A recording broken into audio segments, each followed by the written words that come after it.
Hello and thanks for joining us from our studios in Israel. I'm Aaron Porras here with ILTV's Morning Briefing. In a reported terror attack on the outskirts of Jerusalem on Tuesday, an Israeli man was injured after being stabbed in the face. The perpetrator at first ran away, launching search operations conducted by the Israeli police and the IDF, but later that day, the 20-year-old stabbing suspect from Daheshi turned himself in to the border police. According to Magen David Adom Emergency Services, the attack took place Tuesday afternoon at the entrance to a convenience store on Waleja Road, and the store is located in Gush Etzion at the edge of the Arab town of Beit JALA, south of Jerusalem. Magen David Adom paramedics provided treatment at the scene in cooperation with medics from the IDF Medical Corps, and then they evacuated the victim to Hadassah and Kerem Hospital in Jerusalem. The victim had multiple stab wounds to the face, but he is conscious and listed as lightly wounded according to the hospitals.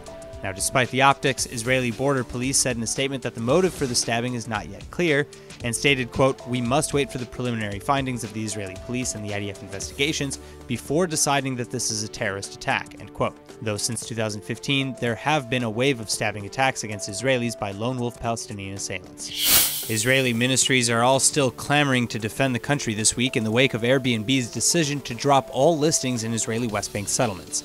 The international property rental giant announced on Monday that after spending, quote, "considerable time with experts on the conflict," Airbnb concluded that they should remove the listings which they say are at the core of the dispute between Israelis and Palestinians.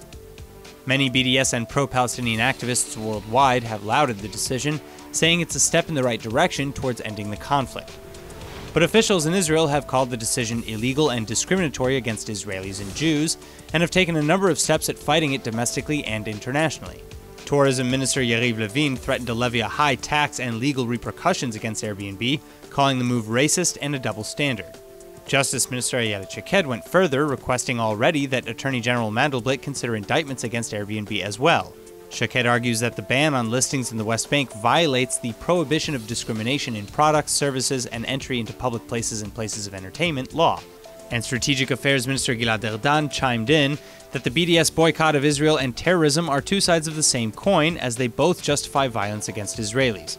He explained that while their means are different, their aim is the same, quote, "to end the existence of Israel as a Jewish state," end quote. But perhaps the biggest loss here is simply the lost opportunity to connect people, which, by the way, is Airbnb's stated purpose.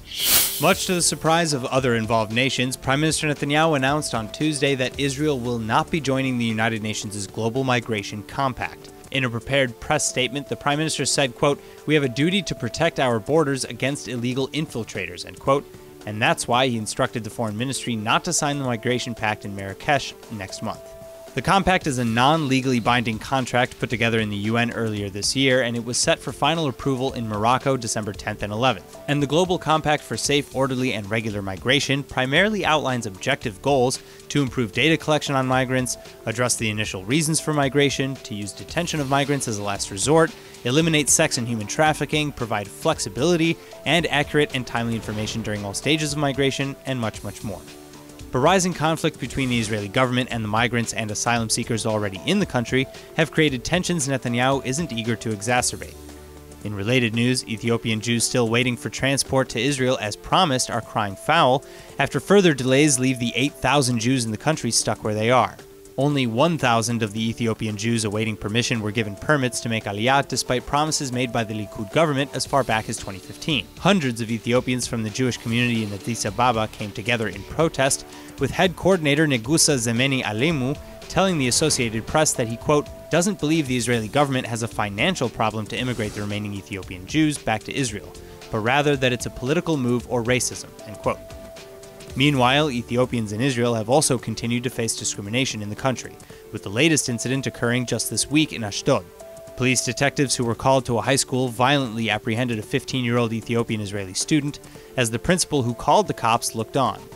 Video released to the Khan News broadcaster shows the boy being strangled, punched, and dragged out of the building, and the boy's sister told reporters that police claims lately have been a near daily occurrence in the school since the hiring of their new principal. Police deny any claims of racist action. Finally, an early depiction of Jesus has now been revealed in a 6th century Byzantine church. The discovery comes out of the ancient village of Shifta in the south of Israel and was made by Dr. Emma Ma'ayan Fanor from Haifa University.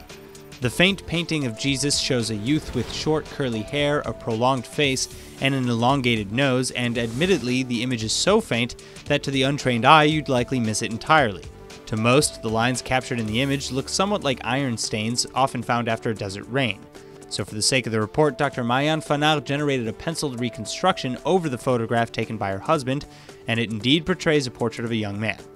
Still, Dr. Fanar said that she had help from a combination of conditions to make the discovery. The researcher said that during her last visit to the church, she found herself under the image on an apse by chance. Quote, "I was under the apse at the right place at the right time. It's just so hidden, it's impossible to see. But the conditions of the light were just right," end quote. The Shifta area is a popular site for archaeological excavations, and findings suggest a strong Christian community existed there for hundreds of years. That's all for now. I'm Aaron Porras, and see you later with our main daily broadcast from Israel at 2 p.m. Eastern Time.